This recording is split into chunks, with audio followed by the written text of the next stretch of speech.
பழவேற்காடு பகுதியில் கள நிலவரத்தை வழங்கிக் கொண்டிருக்கிறார் நமது செய்தியாளர் ரமேஷ். அவரிடம் தொடர்ந்து பேசலாம். ரமேஷ், தொடர்ந்து மீட்பு படையினர் எந்த அளவுக்கு பழவேற்காடு பகுதியில் அங்கு குவிக்கப்பட்டு வரக்கூடிய தகவல்களை பதிவு பண்ணீங்க, தொடர்ந்து சொல்லுங்க ரமேஷ். அதாவது மாவட்டத்துடைய பிற பகுதியில் இருக்கக்கூடிய மீட்பு பணிகள் எல்லாம் தற்போது பழவேற்காடு பகுதிக்கு திருப்பி விடப்பட்டிருக்கிறார்கள். பழவேற்காடு பகுதி பாத்தீங்கன்னா நீங்க GPS மேப்லயே பார்க்கலாம். கடலால் சூழப்பட்ட ஒரு பகுதி. அந்த முகத்வாரம் என்பது பார்க்கலாம், நம்ம எப்படி அடையாறு முகத்வாரம் இருக்கிறதோ அதே போல இந்த புலிக்காட்டு ஏரி இருக்கிறது. அந்த புலிக்காட்டு ஏரி கடல் வங்கக்கடலோட கலக்கக்கூடிய பகுதி. எங்க பார்த்தாலும் அதாவது நீல நிறத்தில் கடல் காட்சியளிக்க GPS மேப்ல நம்ம பார்க்கலாம். அந்த அளவிற்கு கடல் நீர் சூழப்பட்ட ஒரு பகுதி. ஆசியாவிலே பெரிய அந்த மீன்பிடி உப்பு நீர் இருக்கக்கூடிய ஏரி. இந்த பகுதியை பாத்தீங்கன்னா மீன்வெளி தொழில் பெரிதான தொழில். அது மட்டும் இல்லாமல் நீங்க ஏராளமான மரங்கள் இருக்கின்றன, காடு இருக்கின்றது. அந்த காடு மரங்கள் எல்லாம் தற்பொழுது முறிந்து விழக்கூடிய காட்சிகள் நாம் நேரடியாக பார்த்தோம். நம்மளுடைய வரக்கூடிய வாகனங்கள்லயே பல இடங்களை நம்ம அதை மீறிதான் வந்ததும். பல மரங்கள் நம் முன்னாடியே கிளைகள் முறிஞ்சு விழுந்ததை பார்க்க முடிகிறது. கிராம மக்கள் ஒரு பீதியில் இருக்கிறார்கள். இது போன்ற ஒரு புயலை நாங்கள் பார்த்ததில்லை என்று சொல்கிறார்கள். அதாவது அவர்கள் கடலோரத்தில் இருக்கிறார்கள். அவர்களுக்கு இது போன்ற புயல் என்பது ஒரு சாதாரண விஷயம் என்றாலும் சொன்னால் கூட கடந்த பல 10 ஆண்டுகளில் இல்லாத அளவிற்கான ஒரு புயலை அவர்கள் தற்பொழுது பார்த்துக் கொண்டிருக்கிறார்கள். அந்த அளவிற்கு அதாவது வழக்கமாக இருக்கக்கூடிய புயல் பாத்தீங்கன்னா 50 to 60 கிலோமீட்டர் அளவுக்கு தான் அந்த காற்று வீசும். தற்பொழுது வீசக்கூடிய அந்த காற்று பாத்தீங்கன்னா தென்னை மரங்களே சாய்க்கின்றன, பனை மரங்களே சாய்க்கின்றன என்று சொல்கிறார்கள். அந்த அளவிற்கு ஒரு அதிதீவிர புயலாக இருக்கிறது. இந்த இடத்தில் தான் கரையை கடக்கும் என்பதே அவர்களுக்கு தற்பொழுது தெரிந்தவன். அவர்கள் ஒரு பீதியில் இருக்கார்கள். பெரும்பாலானோர் இங்கிருந்து அப்புறப்படுத்தப்பட்டு இங்கிருந்து 18 கிலோமீட்டர் தொலைவில் பொன்னேரியில் இருக்கிறார்கள். பொன்னேரி பாத்தீங்கன்னா சென்னையிலிருந்து கிட்டத்தட்ட 40 கிலோமீட்டர் தொலைவில் இருக்கக்கூடிய ஒரு வங்கக்கடலை ஒட்டிய ஒரு பகுதி தான். இந்த பகுதியில் பாத்தீங்கன்னா கடலோரத்தில் பாத்தீங்கன்னா சின்ன சின்ன குட்டி குட்டி தீவு போன்ற பகுதிகள் நிறைய இருக்கின்றன. அங்க ஆயிரக்கணக்கான மக்கள் வசிக்கிறார்கள். நம்ம சில பேர்ட்ட இப்ப வருவாய்த்துறையில பேசணும். ஒரு சில கிராமங்கள்ல பாத்தீங்கன்னா துண்டிப்பு முழுவதுமாக தீவு போன்ற ஏற்பட்டிருக்கிறது. அவர்களை மீட்க சென்ற படகுகள் வனத்துறையை சேர்ந்த ஒரு படகு தற்பொழுது மூழ்கி இருப்பதாக நம்மளுக்கு தகவல் தற்போது கிடைத்திருக்கிறது. மாவட்ட அளவிலே DIG தற்பொழுது இந்த இடத்திற்கு வந்திருக்கிறார். அதே போல இங்கேயே முகாம் இருக்க சொல்லி அவர்களுக்கு உத்தரவு வந்திருக்கிறது. 2 IAS தலைமையிலான குழுக்கள் இங்கு கண்காணிச்சிட்டு வராங்க. அவர்களுக்கு தேவையான பிஸ்கட் மற்றும் பால் பொருட்களை வழங்குவதற்காக பார்க்கிறோம். நம்மள கூட இப்ப கடலோரங்களுக்கு செல்ல வேண்டாம் என்று மாவட்ட நிர்வாகம் சார்பில் அறிவுறுத்தப்பட்டிருக்கிறாங்க. நம்ம இருக்கக்கூடிய பாத்தீங்கன்னா ஒரு வனப்பகுதிக்கு அருகே இருக்கிறோம். இங்க இருக்கக்கூடிய மரங்கள், ஏராளமான மரங்கள் முறிந்து விழக்கூடிய காட்சிகளை பார்க்கிறோம். கடல் அலை பாத்தீங்கன்னா கிட்டத்தட்ட 15 to 25 அடிக்கு மேல எழுந்து வருகின்றது. ஒரு சின்ன சுனாமி போலதான் இருக்குன்னு சொல்லி மீனவர்கள் நம்ம கிட்ட சொல்றாங்க. மீனவர்கள் இருந்தாலும் தைரியமாக சென்று அவர்கள் கடலிலே பழகப்பட்டவர்கள். அவர்கள் தங்களுடைய உறவினர்கள் சொந்தங்களை மீட்பதற்குரிய பணிகளை நம்மால் பார்க்க முடிகிறது.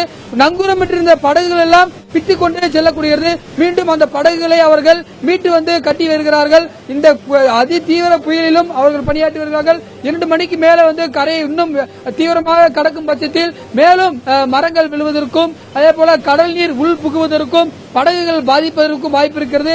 ஏற்கனவே ஒரு சில மீனவர்கள் சொல்லியிருக்காங்க. ஒரு சில படகுகள் கடலை நோக்கி அழித்து செல்லப்பட்டதாக சொல்கிறார்கள். அந்த அடிப்படையில் மீனவ கிராமங்கள் எல்லாம் எப்படி போன டிசம்பர்ல ரமேஷ், நீங்க இணைப்பிலே இருங்க, நாம தொடர்ந்து பேசலாம். முன்பாக தற்போது எண்ணூர் பகுதியில் நமது செய்தியாளர் மணிகண்டன் இணைப்பில் இருக்கிறார். அவரிடம் சில தகவல்களை கேட்டறியலாம். மணிகண்டன், பொதுவா கடற்கரையோர பகுதிகளில் இந்த வர்தா புயலோட தாக்கம் ரொம்பவே அதிக அளவுக்கு காணப்படுது. எண்ணூர் அந்த துறைமுகம் பகுதிகளில் காற்றின் வேகம் இப்ப எப்படி இருக்கு, மழை பொழிவு எப்படி இருக்கு, கள நிலவரம் என்ன?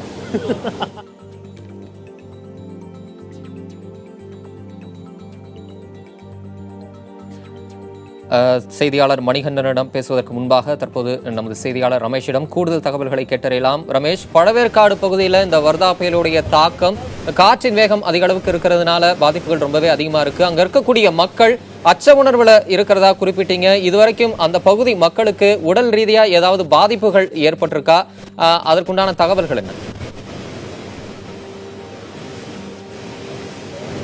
அதாவது இங்க பாத்தீங்கன்னா மீன்வள தொழிலை சேர்ந்தவர்கள் அவர்களுக்கு இது போன்ற புயல் அவ்வப்போது வருவது வாடிக்கை என்றாலும் கூட இது போன்ற ஒரு அதிதீவிர புயலை பார்க்கவில்லை.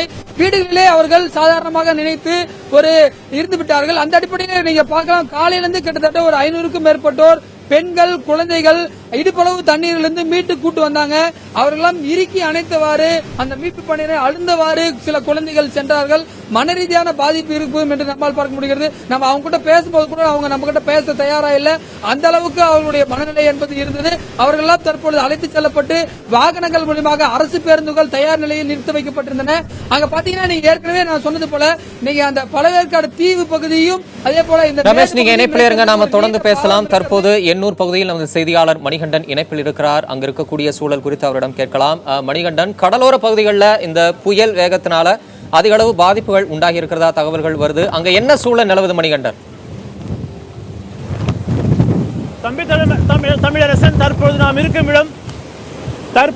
இருக்கும் இடம் எண்ணூர் விரைவு சாலை அருகிலேயே அன்னை சிவகாமி நகர் இருக்கிறது. இது ஒரு மீனவ கிராமம்.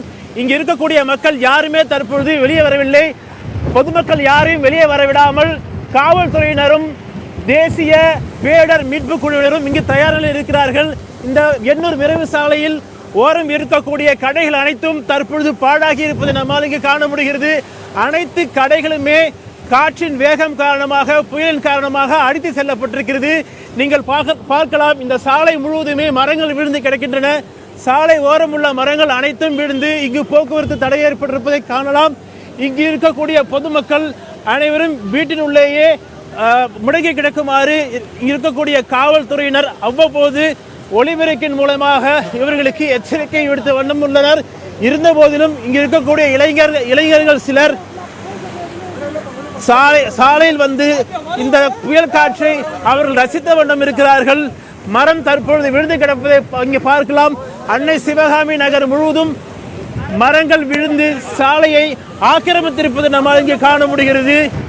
இங்கு இருக்கக்கூடிய பொதுமக்கள் யாரும் வீட்டை விட்டு வெளியே வர வேண்டாம் என காவல்துறையினர் அவ்வப்போது ஒலிபெருக்கி மூலமாக எச்சரிக்கை விடுத்த வண்ணம் இருக்கிறார்கள். இருந்த போதும் இங்கு இருக்கக்கூடிய இளைஞர்களும் பொதுமக்களும் புயல் காற்றை பார்ப்பதற்காக, புயல் கரையை கடப்பதை பார்ப்பதற்காக வெளியே வந்து ரசிக்கும் ஒரு காட்சியை நம்மால் இங்கே காண முடிகிறது. தற்போது நம்மால் இங்கே இருக்க முடியவில்லை. காற்றின் வேகம் அதிகமாக வீசுவதால் தற்போது நம்மால் இங்கே இருக்க முடியவில்லை. மரக்கிளைகள் உடைந்து காணப்படுகிறது. நம் அருகிலேயே மரம் இருக்கிறது. மணிகண்டன், உங்களுடைய சூழல், உங்களுடைய சிரமம் எனக்கு புரியுது. நீங்க பாதுகாப்பா இருங்க. நீங்களும் ஒளிப்பதிவாளர்களும் காட்சிகளை வழங்கினீங்க. நீங்க உங்களுடைய பாதுகாப்பை முதல்ல பாத்துக்க வேண்டிய சூழல் இருக்கு. தொடர்ந்து நாம பேசலாம். நமது செய்தியாளர்கள் வர்தா புயலின் தாக்கம் குறித்து களத்தில் இருந்து பல்வேறு தகவல்களை வழங்கிக் கொண்டிருக்கின்றனர். பல்வேறு சிரமங்களுக்கிடையும் அவர்கள் செய்யும் இந்த பணியானது கண்டிப்பாக போற்றுதலுக்குரிய ஒன்றாகவே பார்க்கப்படுகிறது. தொடர்ந்து மற்ற செய்திகளை பார்க்கலாம். வர்தா புயலால் ஏற்பட்டுள்ள தாக்கங்கள் குறித்து நமது சிறப்பு விருந்தினர்களும் நேயர்களுக்கு விளக்கம் அளித்து வருகின்றனர். தொடர்ந்து சிறப்பு நேரலையை தொடரலாம். திரு திருநாவுக்கரசு, நம்மளுடைய செய்தியாளர்கள் களத்திலிருந்து பல்வேறு சிரமங்களுக்கு இடையில தகவல்களை வழங்கி கொண்டிருக்கிறாங்க. அந்த காட்சிகளை நாம் பார்த்து கொண்டிருக்கிறோம். தொடர்ந்து நாம் உங்களுடைய கருத்துக்களை பெறுவதற்கு முன்பாக ஒரு செய்தியை பார்த்துவிட்டு வந்துவிடலாம். வர்தா புயலால் ஏற்பட்டுள்ள பலத்த காற்று மற்றும் மழை காரணமாக சென்னையின் பல்வேறு பகுதிகளில் மரங்கள் வேரோடு சாய்ந்திருக்கின்றன. பொதுமக்களின் இயல்பு வாழ்க்கை கடுமையாக பாதிக்கப்பட்டிருக்கிறது. இது குறித்த கூடுதல் தகவல்களை வழங்குகிறார் நமது செய்தியாளர் ராமானுஜம். அதனை பார்க்கலாம். நாம் தற்பொழுது சென்னையில் உள்ள டாக்டர் ராதாகிருஷ்ணன் சாலையில் நின்று கொண்டிருக்கிறோம். இந்த பகுதியில் வர்தா புயலின் தாக்கம் என்பது கண்கூடாக பார்க்க முடியுது.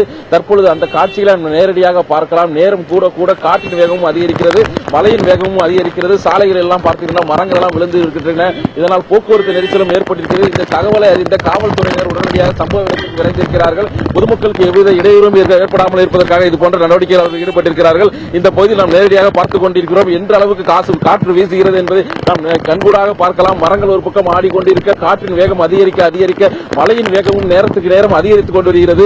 அந்த காட்சிகள் தான் தற்பொழுது நாம் நேரடியாக பார்த்துக் கொண்டிருக்கிறோம். இதில் நாம் நேரடியாக பார்த்த காட்சிகள் சாலையில் மரங்கள் எல்லாம் விழுந்து விட்டன. மரம் வேறுது, மரங்கள் விழுந்து விடுமோ என்ற அச்சம் காரணமாக பொதுமக்களும் சாலையில் நடமாட்டம் மிக குறைவாக இருக்கிறது. 1-2 பேர் மட்டுமே சாலையில் சென்று கொண்டிருக்கிறார்கள். குறிப்பாக வாகன ஓட்டிகள் மரத்திற்கு முன்பாக எந்த வாகனங்களும் நிறுத்த வேண்டாம் என அறிவுறுத்தப்பட்டிருக்கிறது. ஏனென்றால் 1994 ஆண்டுக்கு பின்னர் சுமார் 80 to 100 கிலோமீட்டர் வேகத்தில் காற்று வீசுவது தற்பொழுதுதான் என வானிலை மைய அதிகாரிகள் கணித்துள்ளனர். எனவே பொதுமக்கள் யாரும் மரத்திற்கு கீழே நிற்க வேண்டாம் என்று கேட்டுக் கொண்டிருக்கிறார்கள். அதன் அடிப்படையில் பார்த்தோம் என்றால் எங்கும் கூட்டம் குறைவாகவே காணப்படுகிறது. அது மட்டுமில்லாமல் தற்பொழுது இந்த பகுதியில் நாம் நின்று கொண்டிருக்கக்கூடிய பகுதியில் காற்றின் வேகம் அதிகரிப்பதால் வாகன ஓட்டிகளுக்கும் மிக சிரமமாக இருக்கிறது வாகனங்களை இயக்குவதற்கு. புதிய தலைமுறை செய்திகளுக்காக ஒளிப்பதிவாளர் மதனுடன் ராமானுஜம்.